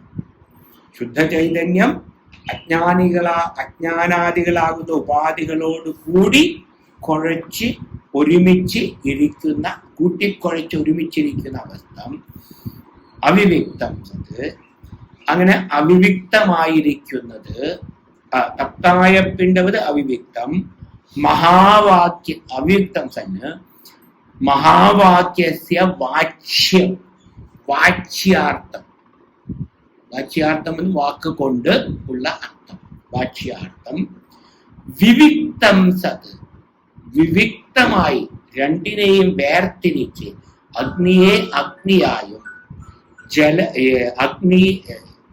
ഇരുമ്പിനെ ഇരുമ്പായും വേർതിരിച്ചറിയുന്നത് പോലെ വിവിക്തം സത് ലക്ഷ്യം ഇതി ച ഉച്യത്തെ. ലക്ഷ്യാർത്ഥവും ആകുന്നു.